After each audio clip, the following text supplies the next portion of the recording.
सभी साथियों को मेरा नमस्कार। नेट जेआरएफ में लगी हुई कहानी धुलाई वाली, जो 1907 की कहानी है और इसको लिखने वाली हैं बंग महिला यानी कि राजेंद्र बाला घोष। आइए पढ़ते हैं कहानी धुलाई वाली। काशी जी के दशाश्वमेध घाट पर स्नान करके एक मनुष्य बड़ी व्यग्रता के साथ गोदौलिया की तरफ आ रहा था। एक हाथ में एक मैली सी तौलिया में लपेटी हुई भीगी धोती और दूसरे में सुरती की गोलियों की कई डिबियाँ और सुगनी की एक पुड़िया थी। उस समय दिन के 11 बजे थे। गोदौलिया की बाईं तरफ जो गली है, उसके भीतर एक और गली में थोड़ी दूर पर एक टूटे से पुराने मकान में वह जा घुसा। मकान के पहले खंड में बहुत अंधेरा था, पर ऊपर की जगह मनुष्य के वासोपयोगी थी। नवागत मनुष्य धड़धड़ाता हुआ ऊपर चढ़ गया। वहाँ एक कोठरी में उसने हाथ की चीज़ें रख दी और सीता सीता कहकर पुकारने लगा। क्या है? कहती हुई एक 10 वर्ष की बालिका आ खड़ी हुई। तब उस पुरुष ने कहा, सीता, जरा अपनी बहन को बुला ला। अच्छा, कहकर सीता गई और कुछ देर में एक नवीना स्त्री आकर उपस्थित हुई। उसे देखते ही पुरुष ने कहा, लो, हम लोगों को तो आज ही जाना होगा। इस बात को सुनकर स्त्री कुछ आश्चर्ययुक्त होकर और झुंझला कर बोली, आज ही जाना होगा? यह क्यों? भला आज कैसे जाना हो सकेगा? ऐसा ही था तो सवेरे भैया से कह देते।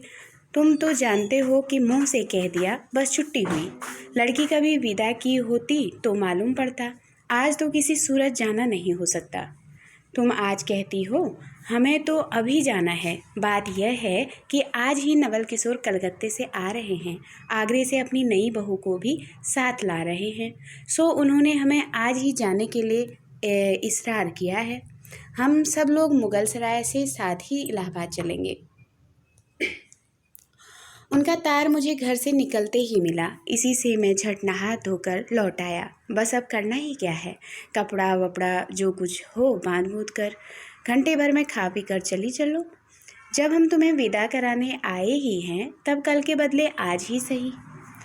हाँ, यह बात है, नवल तो चाहे करावे। क्या एक ही गाड़ी में न जाने से दोस्ती में बट्टा लग जाएगा? अब तो किसी तरह रुकोगे नहीं, जरूर ही उनके साथ जाओगे, पर मेरे तो नाकों दम आ जाएगी। क्यों?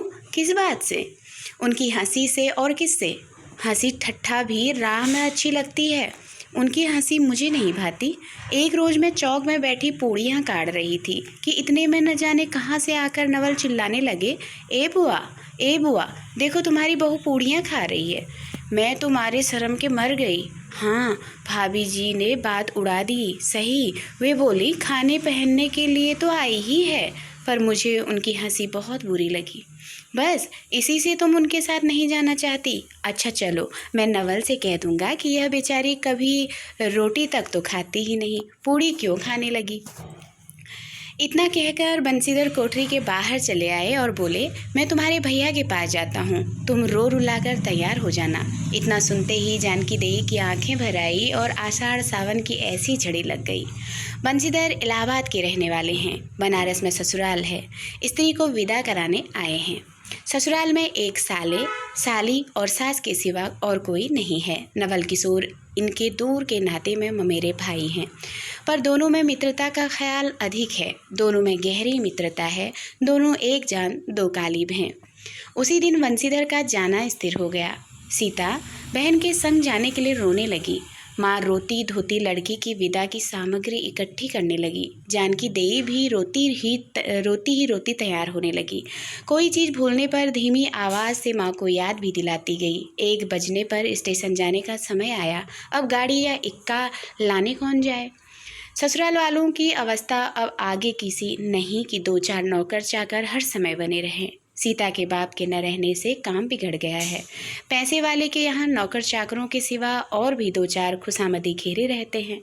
छूछे को कौन पूछे? एक कहारिन है, सो भी इस समय कहीं गई है। सालेराम की तबीयत अच्छी नहीं, वे हर घड़ी बिछौने से बातें करते हैं। तिस पर भी आप कहने लगे, मैं ही धीरे धीरे जाकर कोई सवारी ले आता हूँ, नज़दीक तो है। बंसीधर बोले, नहीं, तुम क्यों तकलीफ करोगे, मैं ही जाता हूँ। जाते जाते बंसीधर विचारने लगे कि इक्के की सवारी तो भले घर की स्त्रियों के बैठने लायक नहीं होती, क्योंकि एक तो इतने ऊंचे पर चढ़ना पड़ता है, दूसरे पराये पुरुष के संग एक साथ बैठना पड़ता है। मैं एक पालकी गाड़ी ही कर लूँ, उसमें सब तरह का आराम रहता है। पर जब गाड़ी वाले ने 1.5 रुपया किराया मांगा, तब बंसीधर ने कहा चलो इक्का ही सही, पहुँचने से काम। कुछ नवल किशोर तो यहाँ से साथ हैं नहीं, इलाहाबाद से देखा जाएगा। बंसीधर इक्का ले आए और जो कुछ असबाब था इक्के पर रखकर आप भी बैठ गए। जानकी देवी बड़ी विकलता से रोती हुई इक्के पर जा बैठी, पर इस अस्थिर संसार में स्थिरता कहाँ, यहाँ कुछ भी स्थिर नहीं। इक्का जैसे जैसे आगे बढ़ता गया वैसे जानकी की रुलाई भी कम होती गई। सिकरौल के स्टेशन के पास पहुँचते पहुँचते जानकी अपनी आंखें अच्छी तरह पोंछ चुकी थी। दोनों चुपचाप चले जा रहे थे कि अचानक बंसीधर की नज़र अपनी धोती पर पड़ी और अरे एक बात तो हम भूल ही गए कहकर पछता से उठे। इक्के वाले के कान बचाकर जानकी जी ने पूछा, क्या हुआ, क्या कोई ज़रूरी चीज़ भुलाए? नहीं, एक देसी धोती पहन कर आना था, सो भूलकर बिलायती ही पहन आए। नवल कट्टर स्वदेशी हुए ना, वे बंगालियों से भी बढ़ गए हैं। देखेंगे तो 2-4 सुनाए बिना न रहेंगे। और बात भी ठीक है, नाहक बिलायती चीज़ें मोल लेकर क्यों रुपये की बर्बादी की जाए। देसी लेने से भी दाम लगेगा सही, पर रहेगा तो देसी में। जानकी जरा भौहें टेढ़ी करके बोली, उह, धोती तो धोती, पहनने से काम, क्या यह बुरी है? इतने में स्टेशन के कुलियों ने आ घेरा। बंसीधर एक कुली करके चले। इतने में इक्के वाले ने कहा, इधर से टिकट लेते जाइए, पुल के उस पार तो 1.5 दर्जे का टिकट मिलता है। बंसीधर फिर कर बोले, अगर मैं 1.5 दर्जे का ही टिकट लूँ तो? इक्के वाला चुप हो रहा। इक्के की सवारी देखकर इसने ऐसा कहा। यह कहते हुए बंसीधर आगे बढ़ गए। यथा समय रेल पर बैठकर बंसीधर राजघाट पार करके मुगलसराय पहुँचे। वहाँ पुल लांघकर दूसरे प्लेटफॉर्म पर जा बैठे। आप नवल से मिलने की खुशी में प्लेटफॉर्म के इस छोर से उस छोर तक टहलते रहे। देखते देखते गाड़ी का धुआं दिखलाई पड़ा। मुसाफिर अपनी अपनी गठरी संभालने लगे। रेल देवी भी अपनी चाल धीमी करती हुई गंभीरता से आ खड़ी हुई। बंसीधर एक बार चलती गाड़ी ही में शुरू से आखिर तक देख गए, पर नवल का कहीं पता नहीं। बंसीधर फिर सब गाड़ियों को दोहरा गए, भीतर घुस घुस कर एक एक डिब्बों को देखा, किंतु नवल न मिले। अंत को आप खिजला उठे और सोचने लगे कि मुझे तो वैसी चिट्ठी लिखी और आप ना आया, मुझे अच्छा उल्लू बनाया। अच्छा, जाएंगे कहाँ? भेंट होने पर समझ लूँगा। सबसे अधिक सोच तो इस बात का था कि जानकी सुनेगी तो ताने पर ताना मारेगी, पर अब सोचने का समय नहीं। रेल की बाट ठहरी। बंसीधर झट गए और जानकी को लाकर जनानी गाड़ी में बिठाया। वह पूछने लगी, नवल की बहू कहाँ है? वह नहीं आए, कोई अटकाव हो गया? कहकर आप बगल वाले कमरे में जा बैठे। टिकट तो 1.5 का था, पर 1.5 दर्जे का कमरा कलकत्ते से आने वाले मुसाफिरों से भरा था, इसलिए तीसरे दर्जे में बैठना पड़ा। जिस गाड़ी में बंसीधर बैठे थे उसके सब कमरों को में मिलाकर कल 10-12 ही स्त्री पुरुष थे। समय पर गाड़ी छूटी। नवल की बातें और न जाने क्या अगड़ बगड़ सोचते गाड़ी कई स्टेशन पार करके मिर्ज़ापुर पहुंची। मिर्ज़ापुर में पेटराम की शिकायत शुरू हुई। उसने सुझाया कि इलाहाबाद पहुंचने में अभी देरी है। चलने के झंझट में अच्छी तरह उसकी पूजा किए बिना ही बंसीधर ने बनारस छोड़ा था, इसलिए आप झट प्लेटफॉर्म पर उतरे और पानी के बम्बे से हाथ मुंह धोकर एक खोंचे वाले से थोड़ी सी ताज़ी पूड़ियाँ और मिठाई लेकर निराले में बैठ आपने उन्हें ठिकाने पहुंचाया। पीछे से जानकी की सुध आई। सोचा कि पहले पूछ लूं, तब कुछ मोल लेंगे, क्योंकि स्त्रियां नटखट होती हैं, वे रेल पर खाना पसंद नहीं करती। पूछने पर वही बात हुई। तब बंसीधर लौटकर अपने कमरे में आ बैठे। यदि वे चाहते तो इस समय ड्योढ़े में बैठ जाते, क्योंकि अब भीड़ कम हो गई थी, पर उन्होंने कहा थोड़ी देर के लिए कौन बखेड़ा करे। बंसीधर अपने कमरे में बैठे तो एक मुसाफिर अधिक देख पड़े। आगे वालों में से एक उतर भी गया था। जो लोग थे सब तीसरे दर्जे के योग्य जान पड़ते थे। अधिक सभ्य कोई थे तो बंसीधर ही थे। उनके कमरे के पास वाले कमरे में एक भले घर की स्त्री बैठी थी। वह बेचारी सिर से पैर तक ओढ़े, सिर झुकाए, एक हाथ लंबा घूंघट काढ़े, कपड़े की गठरी सी बनी बैठी थी। बंसीधर ने सोचा, इनके संग वाले भद्र पुरुष के आने पर उनके साथ बातचीत करके समय बितावेंगे। 1-2 करके तीसरी घंटी बजी, तब वह स्त्री कुछ अकचकाकर थोड़ा सा मुंह खोल जंगले से के बाहर देखने लगी। जो ही गाड़ी छूटी, वह मानो कांप सी उठी। रेल का देना लेना तो हो ही गया था, अब उसको किसी की क्या परवाह। वह अपनी स्वाभाविक गति से चलने लगी। प्लेटफार्म पर भीड़ भी न थी, लेकिन केवल 2-4 आदमी रेल की अंतिम विदाई तक खड़े थे। जब तक स्टेशन दिखलाई दिया, तब तक वह बेचारी बाहर ही देखती रही, फिर अस्पष्ट स्वर से रोने लगी। उस कमरे में 3-4 प्रौढ़ा ग्रामीण स्त्रियां भी थीं। एक जो उसके पास ही थी, कहने लगी, अरे इनकर मनई तो ना ही आयलेन हो, देखो रोवल करथइन। दूसरी, अरे दूसर गाड़ी में बैठा होई है। पहली, दूर बो रही, ई जनानी गाड़ी थेड़े है। दूसरी, तऊ तो भलू तो कहू, कहकर दूसरी भद्र महिला से पूछने लगी, कौन गांव उतरबू बेटा, मिर्जयपुरा चढ़ी हूँ ना। इसके जवाब में उसने जो कहा सो वह न सुन सकी। तब पहली बोली, हट, हम पूछिला ना, हम कहाँ उतरबू होई, आइल इलाहाबाद। दूसरी, इलाहाबाद कौन गांव हो गोइया। पहली, अरे नाही जनलू, प्रयाग जी, जहाँ मनई मकर नहाए जाला। दूसरी, भला प्रयाग जी काहे न जानित, ले कह के नाही, तोहरे पंच के धर्म से 4 दाई नहाइन चुकी हई, ऐसो हो सोमवारी, और गहन दका लाग रहा, तउन तोहरे काशी जी नहाए गए रहे। पहली, आवे जाए के तो सब औते जाता बटले बाटेन, फुन यह साइत तो बिचारो विपत में न पड़ल बाटिली। ये हम पंचा हई, राजघाट टिकस कटौली, मोंगल के सराय उतरली हो द पुनः चढ़ली। दूसरी, ऐसे एक दाई हम आवत रहे, एक मिली औरो मोरे संगे रही, दकौने टिसनिया पर उकर मलिकवा उतरे से की जुरतई है, गड़िया खुली। अब भैया उगरा फाड़ नरियाए, ऐ साहब गड़िया खड़ी कर, ऐ साहब गड़िया तनी खड़ी कर, भला गड़िया दहीनाती काहे के खड़ी हुई। पहली, ऊ मेहर रुआ बड़ी उजबक रहल, भला केहू के चिल्लाए से रेलियो कहूँ खड़ी होला। इस बात पर कुल कमरे वाले हंस पड़े। अब जितने पुरुष स्त्रियां थीं, एक से एक अनोखी बातें कहकर अपने अपने तजुर्बे बयान करने लगी। बीच बीच में उस अकेली अबला की स्थिति पर भी दुख प्रकट करती जाती थी। तीसरी स्त्री बोली, टिक्कसिया पल्ले बाय करना ही हे साहेबवा, सुनी तो कलकत्ते ताई ले मसूलिया लेई, अरे इहो तो नाही कि दूर से आवत रहले ना, फरागत के बदे उतर लेन। चौथी, हम तो इसके संगे के आदमी के देखबो ना कियो गोइया। तीसरी, हम देखे रहिल हो, मजेक टोपी दिहले रहलेन को। इस तरह उनकी बेसिर पैर की बातें सुनते सुनते बंसीधर ऊप उठे। तब वे उन स्त्रियों से कहने लगे, तुम तो नाहक उन्हें और भी डरा रही हो। जरूर इलाहाबाद तार गया होगा और दूसरी गाड़ी से वे भी वहां पहुंच जाएंगे। मैं भी इलाहाबाद ही जा रहा हूं, मेरे संग भी स्त्रियां हैं। जो ऐसा ही है तो दूसरी गाड़ी के आने तक मैं स्टेशन ही पर ठहरा रहूँगा। तुम लोगों में से यदि कोई प्रयाग उतरे तो थोड़ी देर के लिए स्टेशन पर ठहर जाना, इनको अकेला छोड़ देना उचित नहीं। यदि पता मालूम हो जाएगा तो मैं इन्हें इनके ठहरने के स्थान पर भी पहुंचा दूंगा।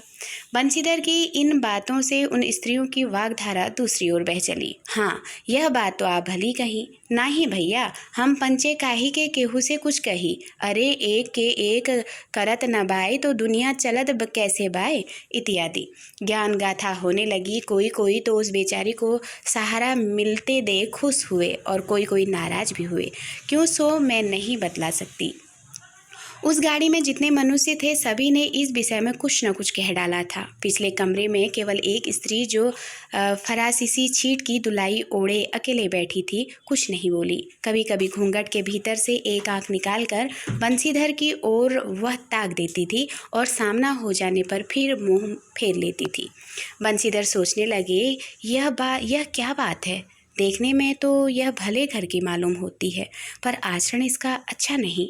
गाड़ी इलाहाबाद के पास पहुंचने को हुई। बंसीधर उस स्त्री को धीरज दिलाकर आकाश पाताल सोचने लगे। यदि तार में कोई खबर न आई होगी तो दूसरी गाड़ी तक स्टेशन पर ही ठहरना पड़ेगा, और जो उससे भी कोई ना आया तो क्या करूँगा।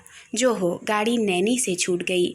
अब साथ की उस अशिक्षिता स्त्रियों ने फिर मुँह खोला। का भैया, जो केहू बिना टिक्कस के आवत होए तो ओकर का सजा होला। अरे ओकाई नहीं चाहत रहा कि मेहरारू के तो बैठा दिहलेन, अपर अपवा तउन टिक्कस ले के चल दिहलेन। किसी आदमी ने तो यहाँ तक दौड़ मारी कि रात को बंसीधर इसके जेवर छीनकर रफू चक्कर हो जाएंगे। उस गाड़ी में एक लाठी वाला भी था। उसने खुल्लम खुल्ला कहा, का बाबूजी, कुछ हमरो साझा। इसकी बात पर बंसीधर क्रोध से लाल हो गए। उन्होंने इसे खूब धमकाया। उस समय तो वह चुप हो गया, पर यदि इलाहाबाद उतरता तो बंसीधर से बदला लिए बिना न रहता। बंसीधर इलाहाबाद में उतरे। एक बुढ़िया को भी वहीं उतरना था। उससे उन्होंने कहा कि उनको भी अपने संग उतार लो। फिर उस बुढ़िया को उस स्त्री के पास बिठाकर आप जानकी को उतारने गए। जानकी से सब हाल कहने पर वह बोली, अभी जाने भी तो किस बखेड़े में पड़े हो। पर बंसीधर ने न माना। जानकी को और उस भद्र महिला को एक ठिकाने बिठाकर आप स्टेशन मास्टर के पास गए। बंसीधर के जाते ही वह बुढ़िया, जिसे उन्होंने रखवाली के लिए रख छोड़ा था, किसी बहाने से भाग गई। अब तो बंसीधर बड़े असमंजस में पड़े। टिकट के लिए बखेड़ा होगा, क्योंकि वह स्त्री बेटिकट है। लौटकर आए तो किसी को न पाया। अरे ये सब कहाँ गई, यह कहकर चारों तरफ देखने लगे। कहीं पता नहीं। इस पर बंसीधर घबराए। आज कैसी बुरी साइत में घर से निकले कि एक के बाद दूसरी आफत में फंसते चले आ रहे हैं। इतने में अपने सामने उस दुलाई वाली को आते देखा। तू ही उन स्त्रियों को कहीं ले गई है। इतना कहना था कि दुलाई से मुंह खोलकर नवल किशोर खिलखिला उठे। अरे यह क्या, सब तुम्हारी ही करतूत है। अब मैं समझ गया कैसा गजब तुमने किया है। ऐसी हंसी मुझे नहीं अच्छी लगती। मालूम होता कि वह तुम्हारी ही बहू थी। अच्छा, तो वे गई कहाँ? वे लोग तो पालकी गाड़ी में बैठी हैं। तुम भी चलो। नहीं, मैं सब हाल सुन लूँगा तब चलूँगा। हाँ, यह तो कहे, तुम मिर्ज़ापुर में कहाँ से आ निकले? मिर्ज़ापुर नहीं, मैं तो कलकत्ते से, बल्कि मुगलसराय से तुम्हारे साथ आ रहा हूँ। तुम जब मुगलसराय में मेरे लिए चक्कर लगाते थे तब मैं ड्योढ़े दर्जे में ऊपर वाले बेंच पर लेटे तुम्हारा तमाशा देख रहा था। फिर मिर्ज़ापुर में जब तुम पेट के धंधे में लगे थे, मैं तुम्हारे पास से निकल गया, पर तुमने न देखा। मैं तुम्हारी गाड़ी में जा बैठा, सोचा कि तुम्हारे आने पर प्रकट होऊंगा। फिर थोड़ा और देख लें करते करते यहाँ तक नौबत पहुँची। अच्छा, अब चलो, जो हुआ उसे माफ़ करो। यह सुन बंसीधर प्रसन्न हो गए। दोनों मित्रों में बड़ी प्रेम से बातचीत होने लगी। बंसीधर बोले, मेरे ऊपर जो कुछ बीती सो बीती, पर वह बेचारी जो तुम्हारे से गुणवान के संग पहली ही बार रेल से आ रही थी, बहुत तंग हुई। उसे तो तुमने नाहक रुलाया, बहुत ही डर गई थी। नहीं जी, डर किस बात का था, हम तुम दोनों गाड़ी में न थे। हाँ, पर यदि मैं स्टेशन मास्टर से इत्तिला कर देता तो बखेड़ा खड़ा हो जाता ना।